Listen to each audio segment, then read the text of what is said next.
Hoy vamos a hablar un poquito de forma introductoria, de manera muy general, sobre las bases normativas de nivel nacional e internacional. Luego vamos a abordar un poco las definiciones, porque en este tema de delitos de trata y tráfico es importante poder comprender bien los conceptos, las definiciones que hacen al tema de trata, tráfico y delitos conexos, porque una de las principales problemáticas con las que las víctimas y los familiares de las víctimas se encuentran muchas veces es el hecho de que no se tipifique bien el delito, ¿no?, a la hora de atenderlo. Entonces, en ese sentido, vamos a hablar un poco de las definiciones, pero sobre todo de los delitos conexos, y luego vamos a pasar ya a la ruta de atención. Esta ruta de atención se desarrolla en base al Protocolo Único de Atención Especializada a Víctimas de Trata y Tráfico de Personas que ha diseñado el Ministerio de Justicia el 2018. Y se establece en base al rol de las defensorías de la niñez y adolescencia, ¿no? Entonces, vamos a comenzar indicando que bueno, perdón, antes de iniciar, Isarela levantó la mano. Sí, adelante, por favor, antes de que inicie la presentación. Isarela, ¿tiene la palabra?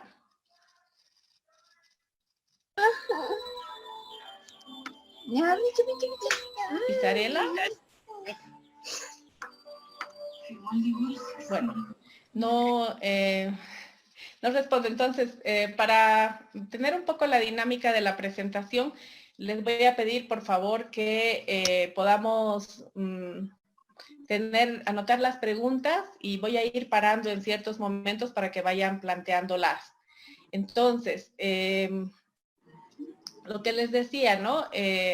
Vamos a hablar primero sobre el marco normativo internacional, y bueno, este se responde, por supuesto, a la Declaración Universal de Derechos Humanos, pero también a la Convención sobre los Derechos del Niño, ¿no? La Convención sobre los Derechos del Niño define que los Estados partes tomarán todas las medidas de carácter nacional, bilateral o multilateral que sean necesarios para impedir el secuestro, la venta o la trata de niños para cualquier fin o en cualquier forma, ¿no?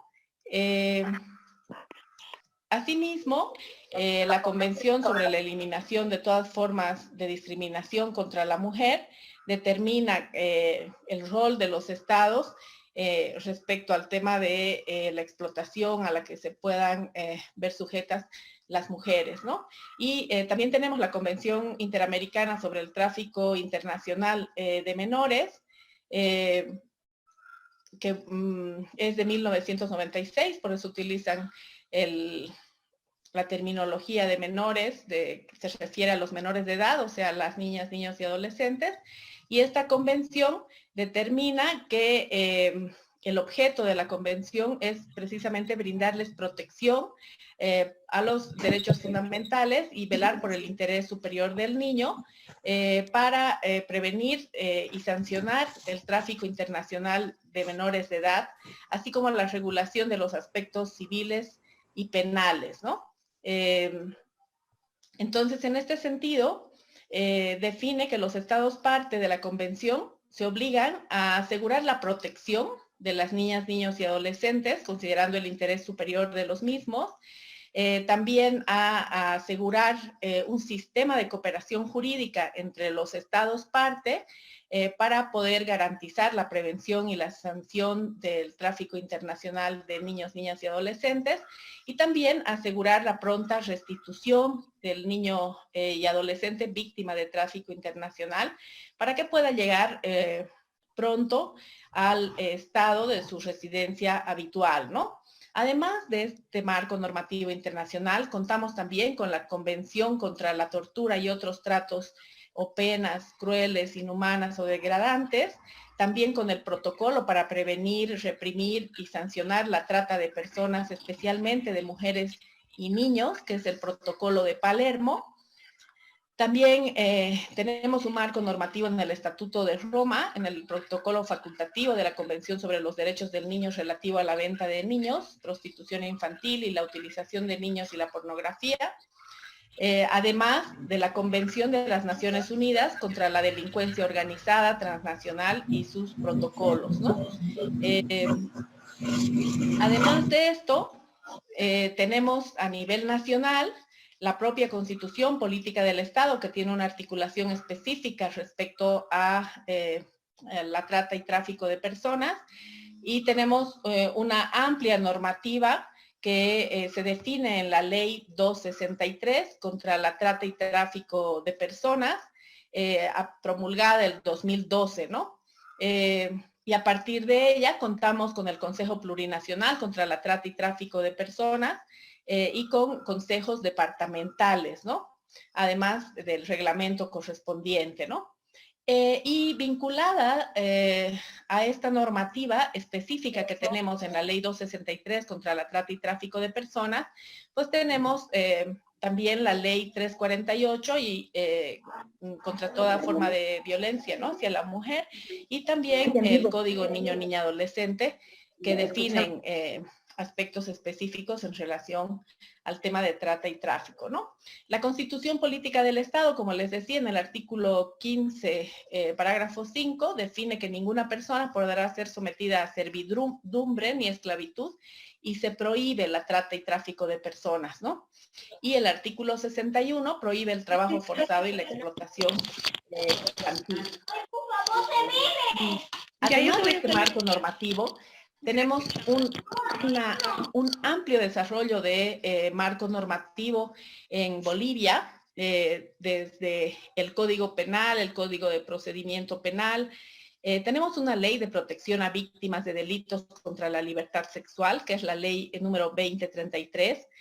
También la ley de donación y trasplante de órganos, células y tejidos.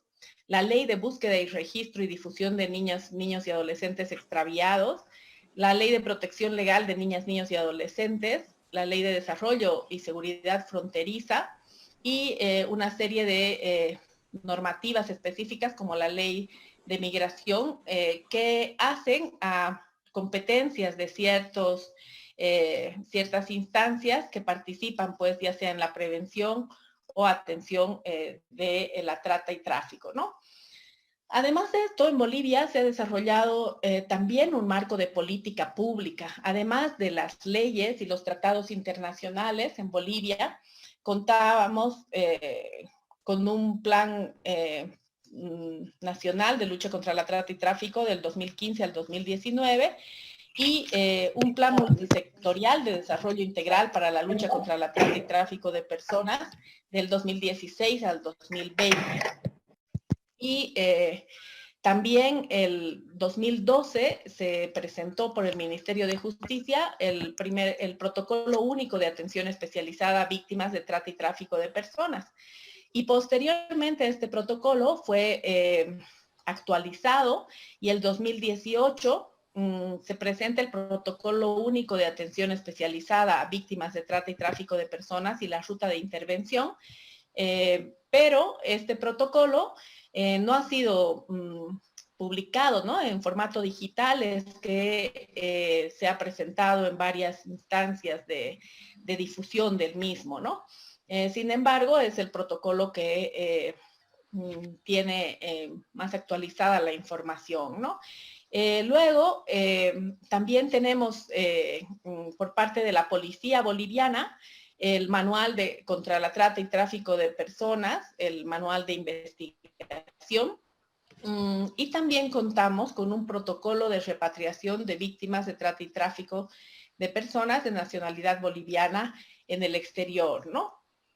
Además, también tenemos otros instrumentos que ayudan a una mejor intervención de cara a las rutas. Obviamente en esta exposición no vamos a entrar a cada uno de ellos por el tiempo de la misma. Sin embargo, es importante conocer que existen y que podamos acudir a ellos para hacer una mejor intervención, ¿no? Por un lado tenemos la guía para la gestión de casas de acogida y refugios temporales. Por otro lado tenemos por parte de la Fiscalía General del Estado el manual de entrevistas a víctimas y testigos en las áreas de psicología, trabajo social y la unidad de protección a víctimas y testigos, la VT. Luego la Fiscalía General del Estado también ha diseñado la guía de uso de la cámara Gesell, ¿no? También tenemos los lineamientos sobre la protección de los niños, niñas y adolescentes víctimas de la trata de personas, que ha sido diseñado por UNICEF. Además de todos estos instrumentos, también tenemos en algunos departamentos, como el departamento de Santa Cruz, que cuenta con el protocolo de atención prioritaria a víctimas sobrevivientes de trata y tráfico de personas, que justamente la siguiente semana estará compartiendo en este espacio el doctor Celso. Tenemos algunos protocolos que están relacionados a poblaciones en situación de alto riesgo frente a la trata y tráfico de personas. Tenemos el protocolo de prevención y atención y sanción a toda forma de vulneración a la integridad sexual de las niñas, niños y adolescentes, y el protocolo para la prevención y atención a niñas, niños y adolescentes en situación de calle, ¿no? Es muy importante conocer estos otros protocolos y también abrir el análisis hacia la relación de estas poblaciones que pueden ser poblaciones altamente vulnerables a ser víctimas de trata y tráfico de personas, ¿no? Es importante recalcar que en municipios como La Paz, Santa Cruz, Tarija se han desarrollado políticas autonómicas municipales o departamentales de prevención y atención a la trata y tráfico de personas, ¿no? Y es bueno que cuando desarrollamos nuestro trabajo podamos acudir a estas buenas prácticas también. No voy a desarrollar lo que la ley 263 define, pero en el artículo 6 determina, ¿no?, que el abuso de una situación de vulnerabilidad, la explotación, la servidumbre por deudas, la servidumbre costumbrista, el matrimonio servil, la guardia y adopción ilegales, el trabajo forzoso, el turismo sexual y la mendicidad forzada, pues son, digamos, hacen, ¿no?, a la definición de lo que es el delito de trata y tráfico de personas, ¿no?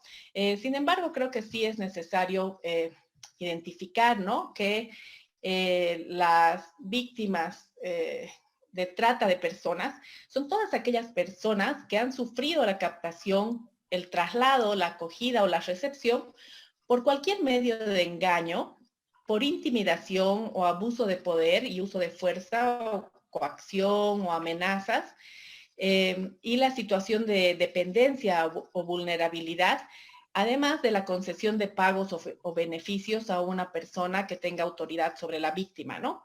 Y el tráfico de personas, la víctima del tráfico de personas es la persona que, siendo objeto del tráfico, sufre una vulneración en sus derechos en el transcurso de su traslado de un lugar a otro, ¿no? Dentro del, ¿cuáles son los fines de la trata de personas de acuerdo a la ley?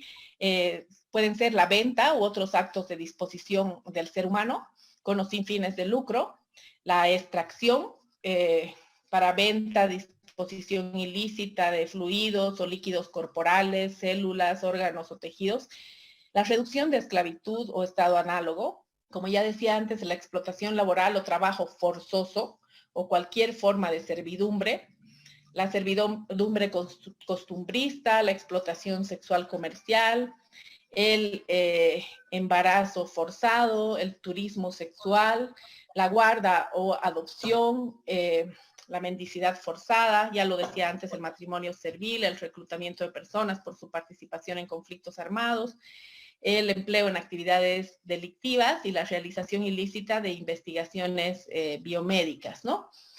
¿Por qué es importante conocer esto? así en detalle y tal vez recalcarlo una y otra vez. Sé que en todas las exposiciones que hacemos de trata y tráfico resaltamos cuáles son estos fines, porque es importante que los servidores públicos, sobre todo de defensorías de niñez y adolescencia, defensa pública, fiscalía, juzgados, identifiquen esto como este delito, ¿no? Muchas veces se confunde con la violencia sexual o con otros delitos y esto no permite que hayan unas investigaciones adecuadas, ¿no? Y que quedan muchas veces en la impunidad de estos casos, ¿no? Ahora, como delitos conexos, tenemos el tema del proxenetismo, que se produce cuando una persona ha sido obligada a permanecer en la prostitución o a quien se le ha facilitado a la misma mediante engaño, abuso de una situación de necesidad o vulnerabilidad en una relación de dependencia de poder, violencia, amenaza o cualquier otro medio de intimidación, ¿no? Para satisfacer deseos ajenos con ánimo de lucro o beneficio, ¿no? Luego también tenemos la pornografía, eh, que es la persona quien sin su consentimiento se le produce, obligue o facilite o induzca por cualquier medio a realizar actos sexuales o de exhibicionismo corporal con fines lascivos con el objeto de videograbarlos, de fotografiarlos, filmarlos, exhibirlos o describirlos a través de anuncios impresos, la transmisión de archivos de datos en red pública o de comunicaciones, sistemas informáticos, electrónicos o similares, ¿no? Y también tenemos la violencia sexual comercial, ¿no? Como delito conexo de la trata y tráfico. La violencia sexual comercial es un delito cometido por una persona cuando paga en dinero o especie, en ropa, juguete, comidas, joyas, celulares, drogas u otros, a una niña, niño o adolescente o a una tercera persona para tener cualquier tipo de actividad sexual, erótica o pornográfica con ese niño o niña adolescente, ¿no? Este es uno de los delitos más frecuentes y más invisibilizados en relación al tema de delitos conexos de trata y tráfico, ¿no? Ahora, ¿en qué modalidades se realiza la violencia sexual comercial?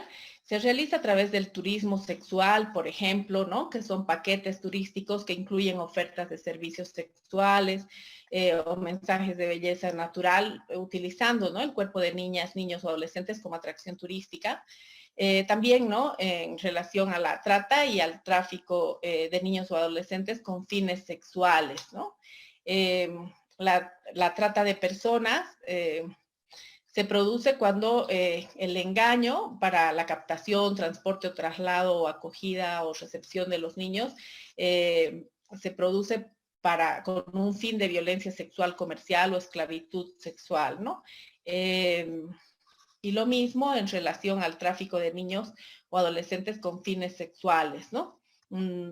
El engaño a veces está basado en ser contratado para trabajos domésticos o de vendedores u otros, con la promesa de una compensación financiera, ¿no? O algún otro beneficio, como ser vivienda, alimento o estudio. Ahora, el protocolo único de atención especializada a víctimas de trata y tráfico de personas y la ruta de intervención, se diseña con el objeto de establecer los procedimientos y las herramientas uniformes aplicables en todo el territorio nacional que permitan la intervención interinstitucional articulada. A partir de la concurrencia competencial, ¿no?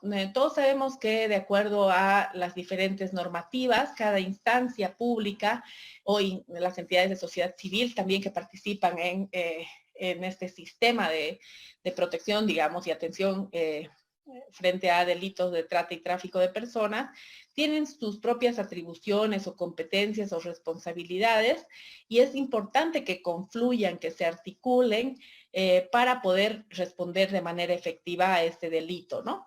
Y para atender sobre todo a a las víctimas, ¿no? Con calidad y calidez, ya sea nacional o sea extranjera, ¿no? A través de la consolidación de medidas y mecanismos de prevención, atención integral especializada, asistencia, protección y persecución o sanción penal, ¿no?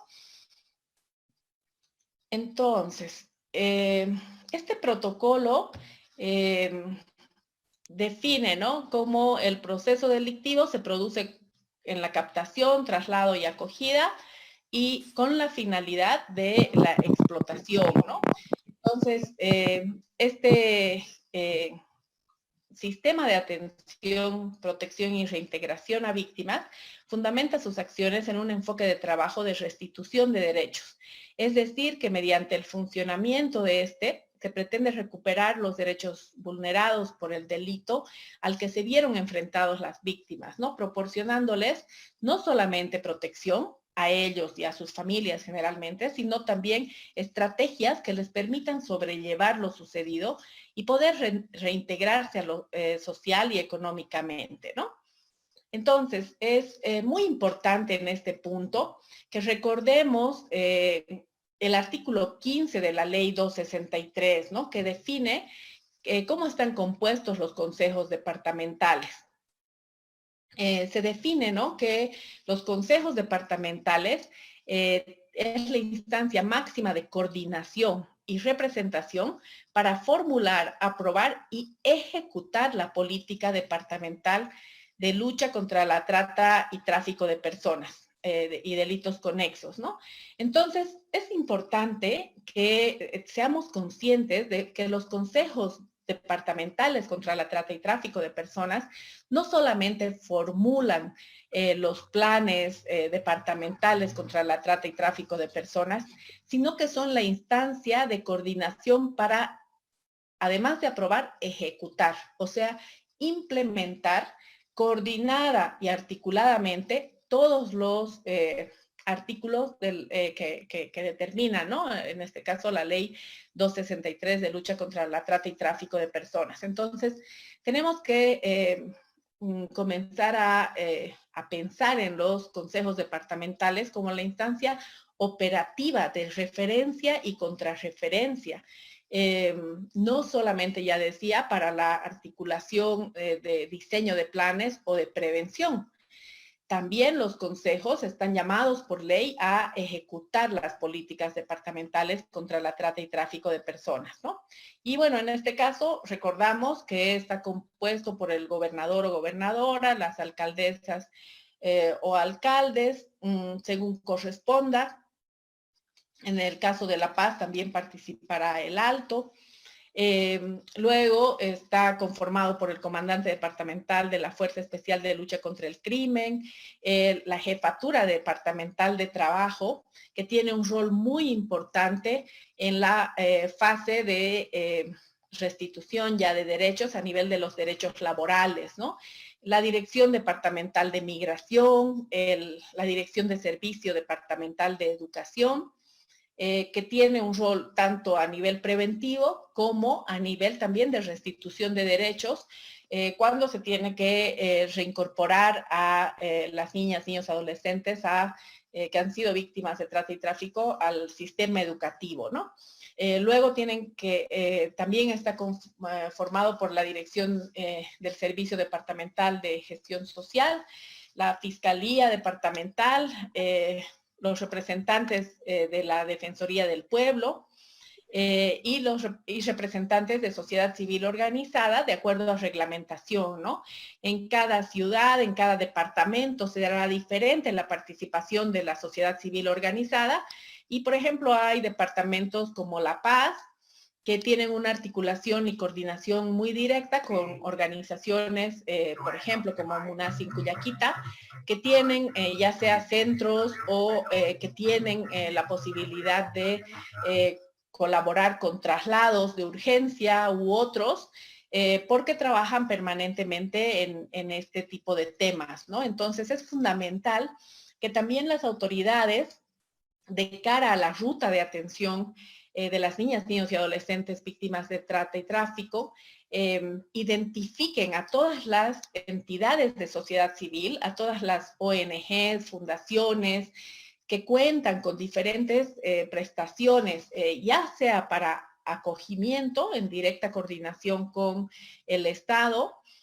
como para el traslado, la comunicación internacional, siempre obviamente respetando la coordinación directa con la autoridad estatal que tiene la competencia, ¿no? Pero es fundamental que para tener una mejor intervención se pueda coordinar también con las entidades de sociedad civil. También es muy importante el rol en la fase ya de restitución de derechos, ¿no? Es importante que pensemos que las víctimas que han sufrido trata y tráfico, además de tener un amplio proceso de necesidad de recuperación psicológica y de atención psicológica, muchas veces no solo a la víctima, sino también a la familia, requieren de este apoyo que puede ser brindado por ya sea servicios de universidades que tienen atención externa, por ejemplo, en psicología, como otras ONGs o fundaciones que tengan esta especialización. Lo mismo a nivel educativo, a nivel laboral, a nivel de todos los derechos, ¿no?, que se tienen que restituir a las víctimas en este caso, ¿no? Esto es fundamental y aquí hace un trabajo muy importante todo el que trabaja en emprendedurismo, en apoyo a los derechos laborales, porque tenemos que buscar que todas las garantías estén dadas para que no vuelvan a ser captadas las víctimas en este caso, ¿no?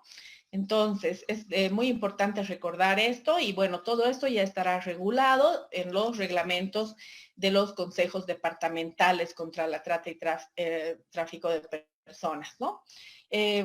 Y aquí también vamos a recordar y recalcar esto porque nos parece muy importante de cara a la implementación de la ruta de atención, que los consejos departamentales, además de formular el plan departamental, tienen la atribución de implementar y ejecutar la política departamental de prevención, atención y protección y reintegración integral a las víctimas, ¿no? Además, obviamente, de realizar el seguimiento y el monitoreo, coordinar con el Consejo Plurinacional y las entidades territoriales autónomas y las propias, ya decía, instituciones públicas o privadas, ¿no?, que pueden no necesariamente ser parte, en algunos casos, del Consejo, pero que pueden en determinados momentos colaborar, ¿no? Pero es fundamental que esos consejos también incluyan a la sociedad civil que trabaja en estos ámbitos, ¿no?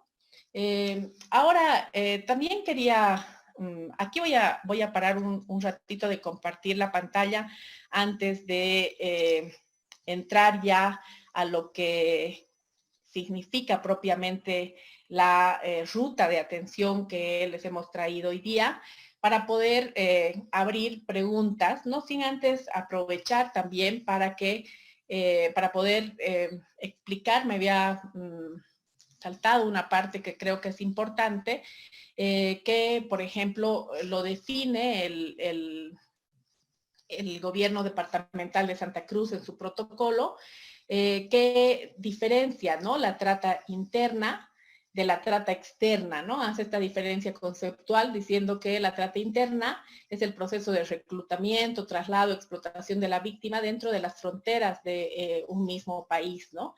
Y que la trata externa es cuando el reclutamiento ocurre en el país de origen o de residencia de la víctima y la explotación en un país diferente.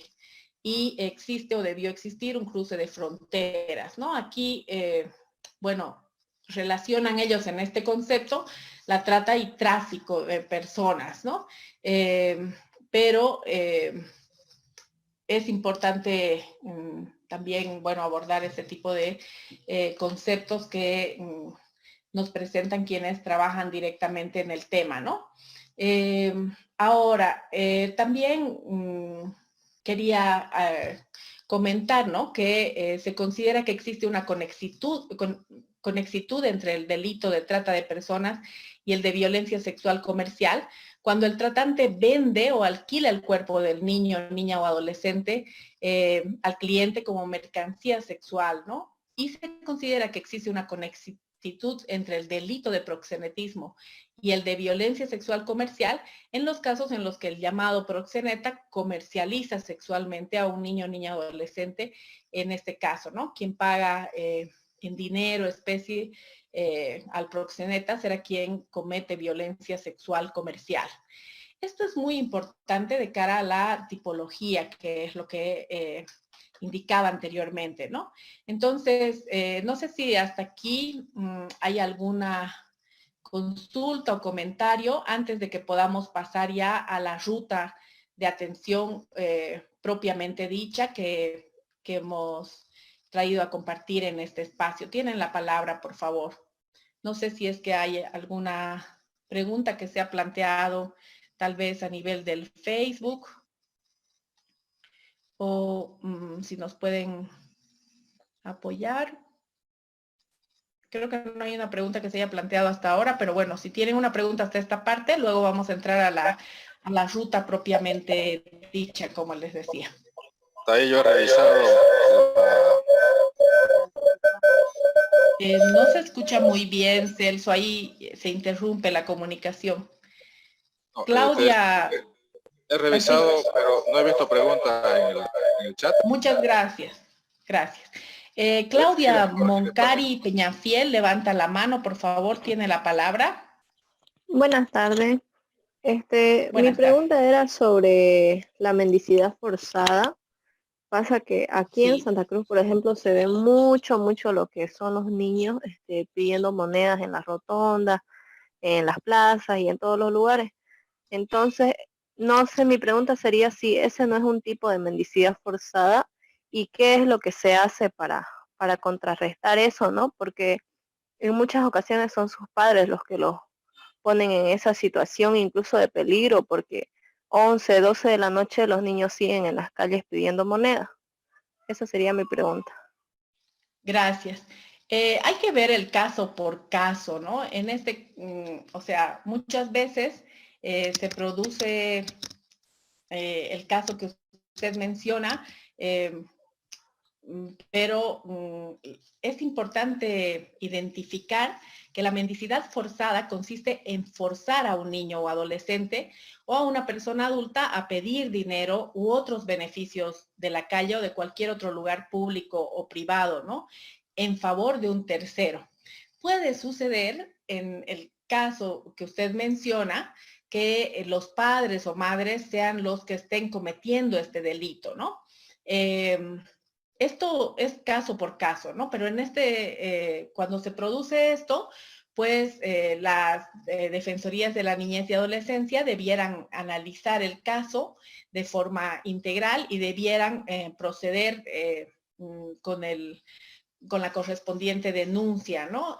Si es que ellos identifican que el niño o niña está siendo forzado, ¿no? Esto es fundamental. Muchas veces es verdad que estamos como acostumbrados, ¿no? A ver este tipo de situaciones y vemos a los niños en diferentes lugares, pero a veces no hacemos nada, ¿no? No nos acercamos, no hay una intervención, ¿no? Ahora es importante que la intervención sea planificada, ya lo vamos a ver en la ruta, previamente con todas las instituciones que darían una respuesta efectiva a la situación, ¿no? Porque tiene que haber un plan de qué se hace a nivel de la intervención. Si es por tema socioeconómico de los padres, pues habrá que trabajar ese tema. Ahora, si es un tema de abuso, violencia, también habrá que ver e identificar esto, ¿no? Entonces, ¿qué se hace? Los gobiernos municipales y departamentales tendrían que hacer un tipo de prevención, pero también tendrían que hacer una intervención para identificar si es que existe un tema de que alguien esté forzando a favor de un tercero, ¿no? En este caso. Esa sería mi respuesta. ¿Tienen alguna pregunta más, por favor, antes de ya pasar a la ruta propiamente dicha?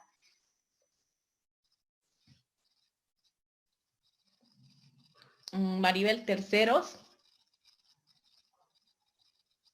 Aló, buenas tardes. Buenas tardes. Una consulta, cuando nosotros vemos esta situación, ya sea con estudiantes niños, con estudiantes de secundaria, de primaria, ¿qué sugieren los protocolos o las normas que hagamos como profesores o como administrativos de una unidad educativa? ¿Qué es lo primero que tendríamos que hacer? Gracias. Gracias. Ante cualquier situación de violencia en general y de trata y tráfico en particular, pues tienen que denunciar, ¿no? Entonces, porque esto da oportunidad a que las personas especialistas en el tema puedan intervenir, ¿no? Entonces, y si se trata de niños, niñas y adolescentes, ya vamos a ver en la ruta, aún incluso cuando la policía fuese la que identificara la situación, inmediatamente tiene que convocar a la Defensoría de la Niñez y Adolescencia, porque son los especialistas que atenderán con esa mirada de atención a niñez y adolescencia el caso, ¿no? Entonces, esto es importante, ¿no? La denuncia es fundamental. Esto es lo que dicen los protocolos, ¿no? Una consulta más, por favor, Sí. licenciada. ¿Hay un tiempo límite en cuanto a la denuncia? Es decir, tenemos 24 horas, 48 horas, porque en esta gestión nos ha salido una documentación para las unidades educativas en la cual nos hablaba de unos tiempos establecidos para hacer una denuncia en relación obviamente a la vulneración de derechos de los estudiantes. ¿Qué hacemos cuando, por decir, el profesor conoce el caso de trata y tráfico de un estudiante, sea en primaria, en secundaria, y tenemos de repente 24, 48 horas, no sé qué dice la normativa al respecto? Bueno, la normativa define que la denuncia tiene que ser inmediata, pero dado, ¿no? Un plazo máximo en el máximo de 24 horas, ¿no? Pero tiene que ser lo antes posible, ¿no? Y además es importante también reconocer que en el tema de trata y tráfico no existe formalismo, ¿no? Entonces, el artículo 42 justamente de la ley 263 define, ¿no?, que la denuncia por delito de trata y tráfico de personas podrá ser interpuesta de manera verbal o escrita por las víctimas o por terceros, ¿no?, sin el cumplimiento de los requisitos procesales formales. ¿Por qué? Porque es urgente, es muy urgente la atención. De un minuto puede depender la vida de estas personas, ¿no? Entonces es fundamental hacerlo de manera inmediata en realidad. Porque Gracias. es un delito que se mueve en una dinámica acelerada, ¿no? Entonces es fundamental hacerlo lo antes posible. Roxana Jiménez, creo que es, levanta la mano, tiene la palabra, por favor. Sí, buenas tardes, licenciada. Mi pregunta va por el lado de las políticas en este sentido en Santa Cruz. ¿Cómo están? Bueno, yo soy de Sucre, Ajá, pero bueno, tengo ya. contacto con Santa Cruz también, pero ¿Cómo entiendo lo ve que usted? en Santa Cruz tienen una unidad importante a nivel del CEPAT, ¿no? Y tienen personas que se especializan en la atención a este tema, ¿no? Y bueno, aquí justamente es quien nos ha invitado a dar esta ruta de atención, el doctor Celso Parades, el responsable de trata y tráfico dentro del CEPAT, ¿no? Y él es quien coordina con el Consejo Departamental, que era otra pregunta que habían escrito en el chat, si existía Consejo Departamental contra la Trata y Tráfico de Personas en Santa Cruz. Nosotros sabemos que sí existe, pero mayor detalle sobre el mismo podría dar precisamente el doctor Celso Parada, ¿no? Y yo les invito a que puedan ustedes seguir este mismo espacio el siguiente miércoles, porque el doctor Celso va a explicar el protocolo que tienen en Santa Cruz y es la oportunidad para que ustedes se informen cómo está diseñado este protocolo, pero también para que le puedan hacer las preguntas específicas sobre el tema, ¿no? Ahora estamos abordando el tema de ruta, entonces yo les pediría que apuntemos esa pregunta para la siguiente vez, ¿no? Sin embargo, nosotros vemos que a diferencia de otras ciudades como Sucre o Chuquisaca en este caso, sí tienen un equipo, ¿no? De que este equipo considero personalmente que debería ser más amplio, sí, también, pero existe el equipo, existen las responsabilidades específicas dadas y ese es un gran avance en relación a muchos otros municipios y departamentos que no lo tienen, ¿no? En Sucre particularmente tenemos solamente un CEPAT que tiene una persona asignada, no tiene un equipo interdisciplinario. En cambio, el CEPAT de Santa Cruz tiene un equipo interdisciplinario amplio que entiendo hace, por un lado, prevención, por otro lado, atención, y tiene esta persona que se dedica específicamente al tema de la coordinación precisamente con el Consejo de Trata y Tráfico y respecto a trata y tráfico, ¿no? Ahora, de que todo es perfectible, es todo perfectible, obviamente, pero esa sería mi respuesta inicial. Gracias. No sé si tienen alguna intervención o pregunta.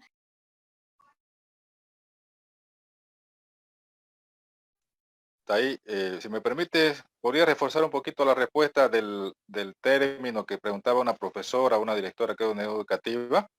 Por favor, doctor. Ya, en realidad, bueno, hay dos situaciones, ¿no? Una es cuando se está cometiendo alguna figura vinculada a la trata o tráfico de personas, ya sea de la trata misma como también de delitos conexos. Obviamente, si algún director, profesor se entera, sabe de esto, inmediatamente debe poner en conocimiento a las autoridades. ¿A dónde debe acudir? Inicialmente podría acudir a la Defensoría de Niñas y Adolescencia, pero acá en Santa Cruz también tenemos, como en los demás departamentos, una división de trata y tráfico de personas, que es donde se debe, digamos, poner en conocimiento esta situación para que ya se empiece a activar todo el mecanismo, digamos, de recepción de denuncia y a la apertura del caso. Pero también se dan las circunstancias en las que a veces desaparece un menor de edad. Igualmente, no hay que esperar ningún término. Es decir, muchas veces se piensa, ¿no?, que va a volver en un día, 2 días, hasta eso, si es que lo han raptado con fines de trata, pues ya se lo han llevado muy lejos. Entonces, la puesta en conocimiento de una persona desaparecida, mucho más cuando es menor de 18 años, debe ser de manera inmediata. Entonces, un poco para reforzar la parte del término de espera. En realidad no hay que esperar nada. Si un niño, por ejemplo, no volvió a su casa, si ha ido al colegio y no ha vuelto hasta el mediodía, inmediatamente debe activarse la búsqueda y poner en conocimiento a la autoridad. Gracias. Coincidimos totalmente con lo que comparte el doctor. Además, es importante que tomemos en cuenta que, por ejemplo, los servidores públicos que tienen la obligación de promover la denuncia, porque de lo contrario esto es un delito, ¿no? O sea, la omisión de la denuncia se constituye en un delito en el caso de servidores públicos. Y bueno, como lo decía el doctor, tiene que ser lo antes posible, ¿no? Preguntan si es que en el departamento de Chuquisaca existe Consejo Departamental contra la Trata y Tráfico y quiénes lo manejan. En todos los casos, la instancia responsable de dirigir los consejos de trata y tráfico son las gobernaciones, ¿no? Entonces, es importante que conozcan que sí existe un Consejo Departamental de Trata y Tráfico, pero también nosotros conocemos que no se está reuniendo, ¿no? Ahora entendemos que por la pandemia no podemos hacer reuniones físicas, pero sí podemos hacerlas virtuales. Conocemos que al menos en este último tiempo no se han reunido en Chuquisaca, pero sí existe, ¿no? Y de hecho existe un plan departamental también contra la trata y tráfico de personas. No sé si tienen alguna pregunta más para que podamos pasar a la ruta, por favor. Sí, respecto a lo que estaba diciendo el doctor, de las denuncias que se atienden inmediatamente, tengo entendido que cuando desaparece una persona hay unas horas limitadas, ¿no?, que esperan para empezar a investigar. una vez fui a un conversatorio sobre la misma temática y hubo muchas quejas a la policía de que no le toman la importancia necesaria a las denuncias, ¿no? E incluso un policía dijo, ¿no? ¿Para qué vamos a ir a investigar si fuimos y la pillamos en un pueblo con su cortejo? De un caso en específico que estaba hablando, ¿no? Entonces, muchas veces los policías o la autoridad no toma muy en cuenta la denuncia porque lo primero que piensan, ¿no? Es que se ha escapado de su casa. Entonces, ahorita, ¿cómo está ese tiempo determinado que se espera? Sí, bueno, lamentablemente pasa eso a veces porque hay una falta de sensibilidad, pero también una falta de especialización, ¿no? La ley determina que los servidores públicos, los policías, debieran tener la especialización respectiva para poder abordar los temas de trata y tráfico de personas, ¿no? Y lamentablemente a veces pasa lo que usted menciona, pero bueno, la normativa y el protocolo define que debieran tener una especialización que implica ya no solamente conocer los procesos y cómo garantizar la atención a la víctima y también que pueda sancionarse al delincuente, sino también en el hecho de tener la sensibilidad y el cuidado respectivo, ¿no? Y dejar que cada instancia pueda participar de acuerdo a su atribución y de la forma especializada en que corresponde, ¿no? Voy a ver una pregunta más para luego seguir con la exposición y luego ya abrir otro espacio de preguntas también. Preguntan si existe una red aparte del Consejo. Bueno, a nivel nacional sí existe una ley, una red nacional de lucha contra la trata y tráfico de personas. A nivel de sociedad civil, en algunos departamentos sí existe la red y en otros no, ¿no? En Sucre particularmente, hace mucho tiempo que no funciona desde que se consolidó el Consejo Departamental de Trata y Tráfico, la red contra la trata y tráfico de personas de alguna forma dejó de funcionar, ¿no? Entonces, pero sí a nivel nacional existe una red y hay municipios en los que sí cuentan con esta red y otros no, ¿no? Pero claro, lo ideal sería, de acuerdo a la normativa, que funcionen los consejos departamentales, que articulen con la sociedad civil para que solo desde esa instancia se pueda hacer una intervención mejor, ¿no? Y ahí la sociedad civil también tiene el deber constitucional de hacer seguimiento y monitoreo a la normativa. Bueno, dejando esta pregunta, vamos a pasar a la siguiente fase de la exposición. Me dicen que no se escucha. Por favor, ¿me pueden confirmar si me escuchan o no? Sí, se Creo que escucha. está bien, se escucha muy bien. Está bien, escucha. perfecto. Se escucha Paola perfectamente. Ramírez Delgado dice que no, bueno, no, ella dice que sí se escucha, pero bueno, antes había. Rodia Irina, por favor revise sus entradas de audio, porque sí escuchan los demás. Entonces, continúo. Y luego vamos a tener otro espacio, por favor, de preguntas, ¿no?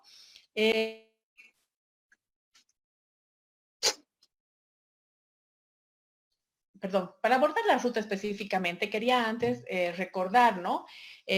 Sobre todo a las defensorías de niñez y adolescencia, y bueno, a todas las personas que trabajan en este tema, que es importante saber que los delitos de trata y tráfico tienen un carácter nacional e internacional y están operados pues por redes criminales muy bien organizadas, ¿no? Por lo que es difícil la identificación, ¿no? Pues generalmente están encubiertas por denuncias de explotación laboral, por ejemplo, rapto, secuestro, por lo que es importante que tomemos en cuenta que esta situación es una situación delicada, ¿no? Y que es fundamental que casos, cuando las defensorías, por ejemplo, enfrenten uno de estos casos, deben sostener la entrevista con la víctima con las precauciones y acuosidad de estar probablemente frente a un posible caso de trata o tráfico de personas, porque si logra obtener indicios de frente a uno de estos delitos, debe actuar de manera coordinada con el Ministerio Público y la policía, ¿no? Y tiene que tomar en cuenta que las principales víctimas de estos delitos son las mujeres, las niñas, las adultas, ¿no? Y la intervención de los servidores públicos consiste en implementar las medidas y mecanismos de prevención, de protección, atención y de reintegración integral, ¿no? Para la recuperación de la persona que ha vivido esta experiencia traumática, ¿no? Y es fundamental también tomar en cuenta que a la hora de intervenir, que el empoderamiento personal y social para la reconstrucción de los proyectos de vida es algo en lo que debemos trabajar, ¿no? Muchas veces atendemos el caso, lo denunciamos, pero luego se abandona a la víctima y a sus familiares en el camino, ¿no? Esperando solamente la sanción, que lamentablemente muchas veces tampoco llega, ¿no? Por diferentes cuellos de botella que tenemos que en el proceso, ¿no? Entonces, es importante que tomemos en cuenta esto, ¿no? Ahora, también voy a recordar que el artículo 29 de la Ley 263 que define, ¿no?, que se deben tomar medidas. Digo todo esto en general porque ya cuando entremos a la ruta nos vamos a ver paso a paso, pero estos detalles son importantes recordarlos de cara a un enfoque integral que tengamos, ¿no? Entonces, es importante que recordemos este artículo 29 de la Ley 263, que define, ¿no?, que las niñas, niños y adolescentes víctimas o testigos deben recibir los cuidados y atención especializado, adecuados e individualizados, ¿no?, que deben ser escuchados y que sus opiniones deben ser tomadas en cuenta, que además deben ser informados. En todo el proceso de atención debemos informar de forma clara, sencilla y permanente a las niñas, niños y adolescentes que sufren estos delitos, ¿no? Y en los casos de duda en los que no se establezca la edad de la víctima de trata y tráfico de personas, se debe presumir su minoridad de edad, ¿no? Además, la atención de los niños, niñas y adolescentes víctimas o testigos debe estar a cargo de los profesionales especialistas en el área, ¿no? Y la información que se les brinde debe ser por conducto también de su tutor o tutora legal, y si este fuera el responsable, de una persona de apoyo, ¿no? Es muy importante tomar en cuenta esto. También es importante tomar en cuenta que la información se debe proporcionar en su idioma o de manera comprensible, ¿no? Y en el caso de niños, niñas, adolescentes, víctimas o testigos, las entrevistas, los exámenes u otro tipo de investigaciones deben estar a cargo de los profesionales especializados y que se deben realizar en un entorno adecuado y en cámaras GESEL, en su idioma, ya les decía, con presencia del padre o madre o el tutor, ¿no?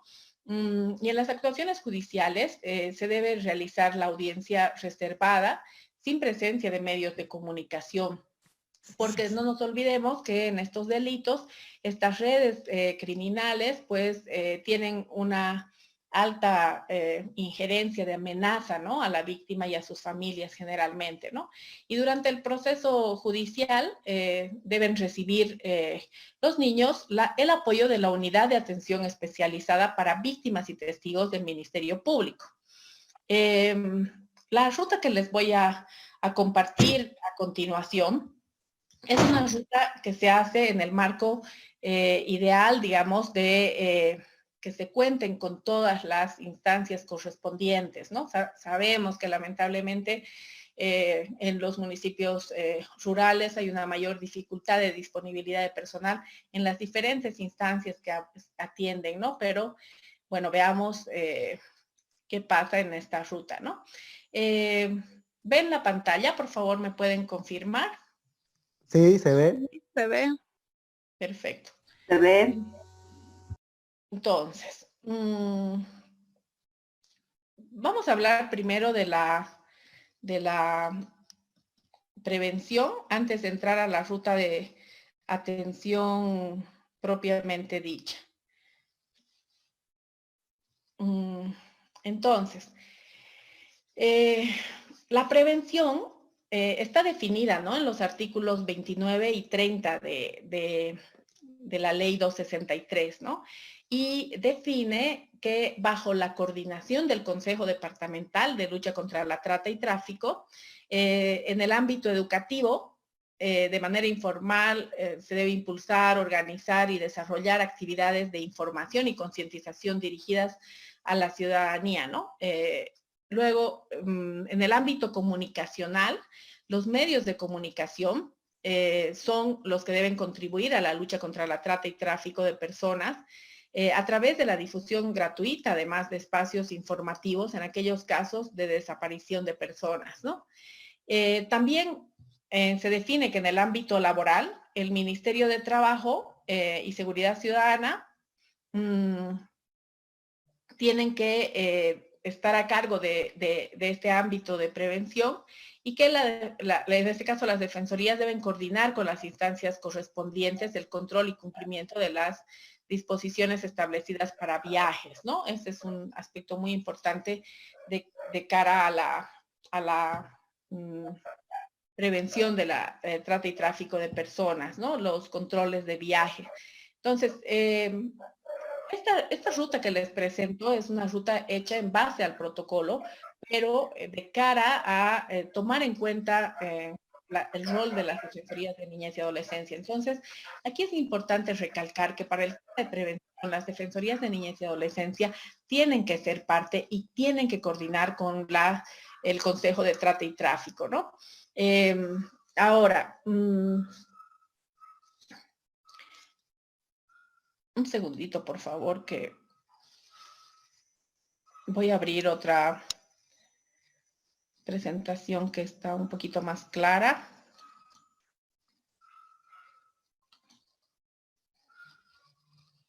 Un minutito, por favor.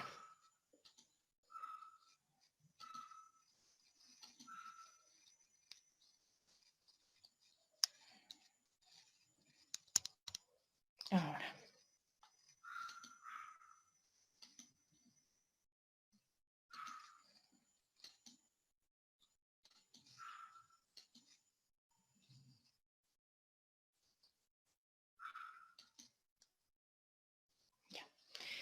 Entonces, les decía, ¿no?, que la Defensoría, o en su defecto la Policía, que ejerza la Rectoría para la Garantía de Derechos en su jurisdicción, debe verificar los documentos requeridos para otorgar el permiso de viajes nacionales o internacionales, ¿no? Y se debe verificar en terminales la documentación requerida.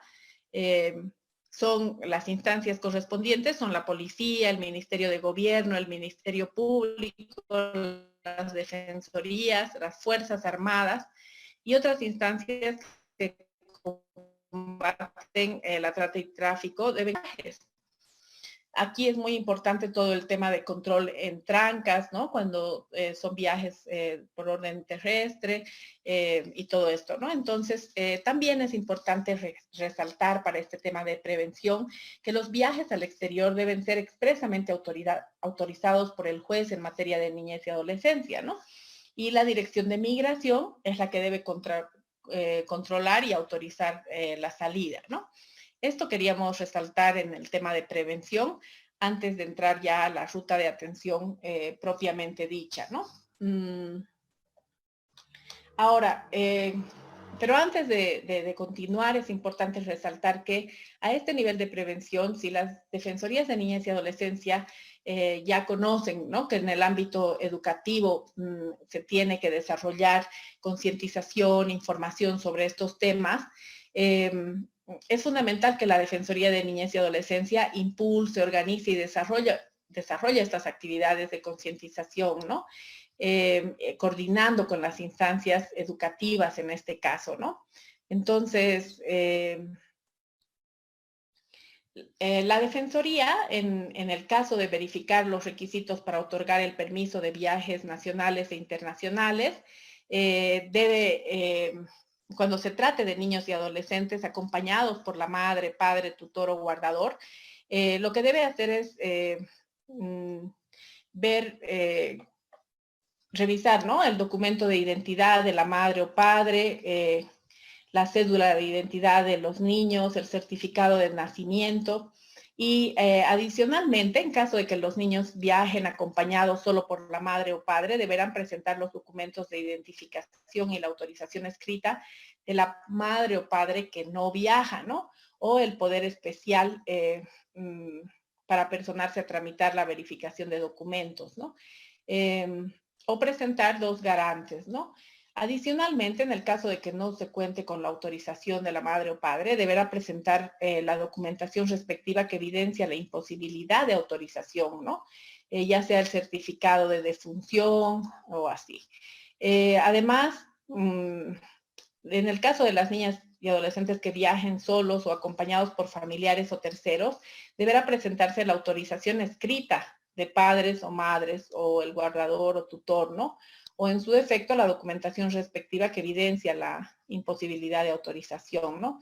Y en el caso de viajes colectivos, es importante que se presente la documentación que respalde el motivo de viaje, la identificación del medio de transporte y la persona a cargo, ¿no? La identificación de la persona responsable que acompaña al grupo hasta su retorno, el certificado de antecedentes policiales, y la autorización de la, en este caso si es una unidad educativa u otra instancia, en el caso de viajes deportivos u otros, por ejemplo, ¿no?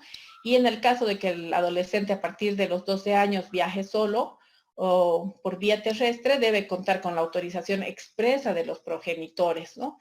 En caso de que el niño o adolescente a partir de los 5 años viaje solo por vía aérea, deberá contar también con esta autorización expresa.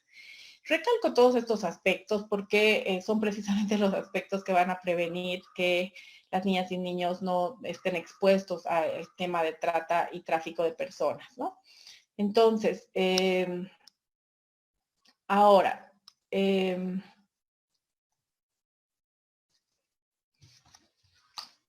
vamos a pasar ya a la ruta, perdón. De acuerdo al protocolo, existen diferentes etapas, ¿no? En la atención, protección y reintegración a las víctimas. La primera etapa es el rescate de la víctima. La segunda, la atención y protección inicial. La tercera, la protección institucional. La cuarta, la reintegración. Y la quinta, la post-reintegración. Vamos a ver cómo se desarrollan cada una de estas etapas. A nivel de la detección y rescate, cuando se produce la denuncia o solicitud de atención, puede ser realizada por la víctima, la familia, los servidores públicos, los profesores, como decían antes, u otros, o ser producto de operativos e investigaciones policiales, ¿no? Es importante que recibida la denuncia, tratándose de niños y adolescentes, la instancia que recibe la denuncia informe a la Defensoría de la Niñez y Adolescencia, ¿no? Es lo que decíamos anteriormente, que es fundamental que los especialistas estén atendiendo el tema, ¿no? Ahora, si se produce, una vez que se produce el operativo de rescate, es la División de Trata y Tráfico de la Policía, en coordinación con la Defensoría y las instancias competentes, desde la División de Trata y Tráfico de Personas de la FELCC, la que acompaña estos operativos de rescate a las víctimas, ¿no? Pero previo al rescate deberá preverse la atención integral y las medidas de protección que se brindarán. Aquí es esto fundamental, ¿no? Tiene que haber un plan previo al rescate, no solamente por parte de quienes intervienen en el rescate, sino por parte de quienes van a intervenir en la atención, el apoyo, la acogida a la víctima de trata y tráfico en este caso, ¿no? Entonces es fundamental hacer este plan integral, ¿no? Ahora, de cara a la detección, en respecto al acercamiento inicial, es importante que el equipo interdisciplinario de la Defensoría realice el acercamiento a la niña posible víctima de trata y tráfico para brindarle la atención integral, ¿no? Y la Defensoría lo que deberá hacer es garantizar la escucha, la confidencialidad y la privacidad, brindar la contención o la intervención en crisis respectiva, ¿no? Es fundamental que la Defensoría tome en cuenta que este primer contacto con la víctima se debe desarrollar desde el psicólogo y el trabajador social, ¿no? Que deben recibir y atender con cordialidad y amabilidad a la víctima y presentarse como un servidor para que le va a apoyar sin condiciones, ¿no? Deben brindar elementos que permitan a la víctima sentirse escuchada, acompañada, asegurando la confidencialidad y la privacidad de datos y la información, en lo posible en la presencia de un familiar, como habíamos dicho anteriormente, ¿no? O si hay ausencia de familiar, de otro miembro de la institución, en lo posible del mismo sexo, ¿no? Es fundamental evitar la atención en la recepción o en espacios públicos, ¿no? Es importante tener un espacio propicio para poder hablar con la víctima, ¿no? Y es fundamental confiar en el relato y otorgarle el valor correspondiente, ¿no? Evitar emitir juicios de valor o estereotipos o condenar determinadas conductas, ¿no? Ya hemos visto que en estos delitos muchas veces está presente el tema de violencia sexual comercial y muchas veces tenemos estereotipos respecto a todos estos temas y a veces hay prejuicios sociales que hacen que culpemos a la víctima de alguna forma y muchas veces nos podemos expresar de ciertas maneras que puedan más bien hacer sentir culpable a la víctima, ¿no? Y esto es totalmente contraproducente. Entonces, es necesario evitar los juicios de valor estereotipados y condenar estas conductas, ¿no? Entonces, es fundamental brindarle la contención o la intervención en crisis de acuerdo al caso. Ahora, también es importante tomar en cuenta que la víctima puede encontrarse amenazada y por eso es fundamental brindarle las medidas de seguridad, ¿no? Y realizar las gestiones para brindarle la atención prioritaria también a nivel de la salud física y psicológica, ¿no? Y evitar peyorativos, paternalistas o asistencialistas, ¿no? Entonces, todas estas cosas tenemos que tomar en cuenta al momento de la detección o el rescate, ¿no? Ahora vamos a seguir con la siguiente fase de la ruta, ¿no?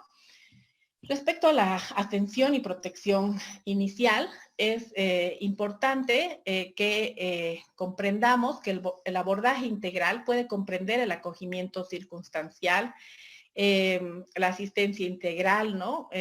Se tiene que hacer una valoración psicológica, un diagnóstico social, la remisión de antecedentes ante el Ministerio Público desde el área legal, ¿no? Y derivar a un centro especializado de atención a víctimas de trata y tráfico.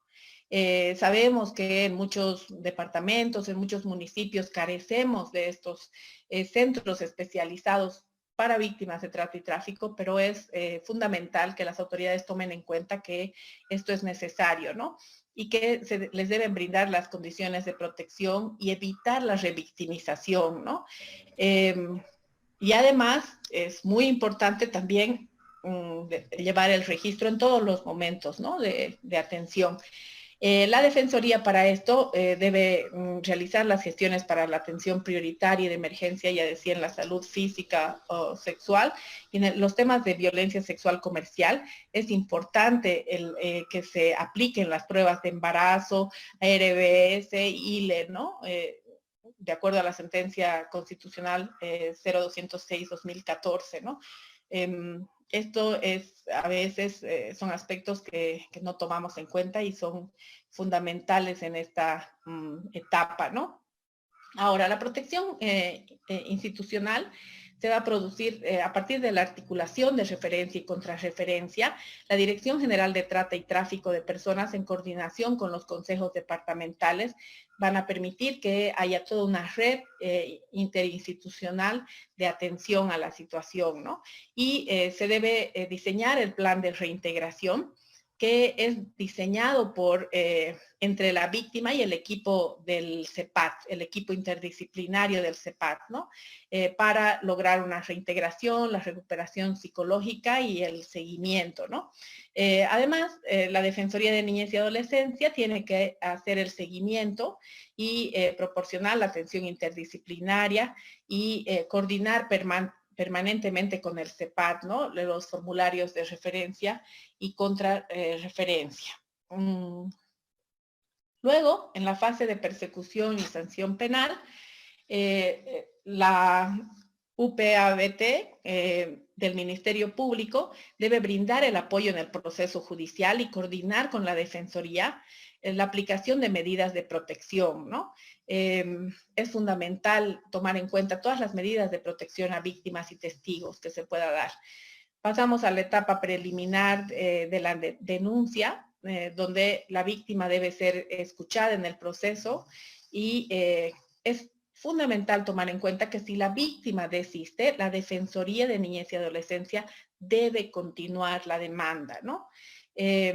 Y ya pasamos a la etapa investigativa, donde el IDIF, la Defensoría, el CEPDAVI toman sus respectivos espacios, ¿no? De actuación, se hacen la complementación investigativa y el anticipo de prueba, ¿no? En la etapa de investigación, ya les decía, es fundamental el uso de la cámara Gesell, ¿no? Y en el caso de víctimas de trata y tráfico, la normativa define que es obligatorio, ¿no? Luego, la protección que se debe brindar a la niñez y adolescencia por parte del juzgado de niñez y adolescencia frente a las amenazas de vulneración de los derechos, se deben interponer las medidas de protección, ¿no? Y bueno, cuando ya se pasa a la etapa del juicio, pues la Defensoría de Niñez y Adolescencia pues tiene que desarrollar su labor, ¿no? Perdón. Luego, en la ruta, además de esta fase de persecución y sanción penal, está la fase de reintegración y post-reintegración. Aquí toma un rol muy importante el CEPAT, ¿no? Porque debe lograr la reintegración familiar, social, educativa y laboral, ¿no? Aquí debe coordinar con el Ministerio de Trabajo, debe brindar el tratamiento para frente a las secuelas físicas y psicológicas y reducir las condiciones de riesgo de ser captadas nuevamente, ¿no? Aquí, en base a un plan individual de reintegración, se debe hacer todo este trabajo y también proceder, ¿no? Con el tema de la indemnización por explotación y daños, ¿no? El seguimiento post, entonces, reintegración, está a cargo del CEPAT, conforme a las directrices, ¿no? Del formulario base e informe del seguimiento modelo, y se debe dar el seguimiento al cumplimiento de sentencia y la protección respectiva, ¿no? Y la evaluación final estará a cargo de la unidad de atención a víctimas y testigos, ¿no? Luego, bueno, tenemos la fase de bueno, dentro de la ruta también podemos identificar el tema de retorno seguro, ¿no? Para los casos de víctimas que están en otros países, ¿no? Para esto se tiene que aplicar el protocolo para prevenir, reprimir y sancionar la trata de personas, especialmente de mujeres y niños, que está definida, ¿no? En la Convención de Naciones Unidas contra la delincuencia organizada y transnacional. En caso de víctimas extranjeras, ¿no? Es importante también tomar en cuenta el tema de víctimas nacionales en el exterior. Ahí el consulado debe brindar auxilio a la víctima o presuntas víctimas. Esto está especificado en el reglamento consular, el decreto supremo 22-24-3. Y se debe brindar la asistencia consular integral, hacer el seguimiento y repatriación voluntaria y proceder con la repatriación segura y gratuita, ¿no? Aquí la coordinación debe producirse con la Dirección de Asuntos Consulares y la Dirección General de Lucha contra la Trata y Tráfico, y la Dirección General de Lucha contra la Trata y Tráfico de Personas coordinará la protección, la atención y la reintegración con el Ministerio Público, la Policía, las Defensorías de Niñez y Adolescencia y los gobiernos departamentales, desde el CEPAD como responsables de cumplir con los procedimientos de repatriación, ¿no?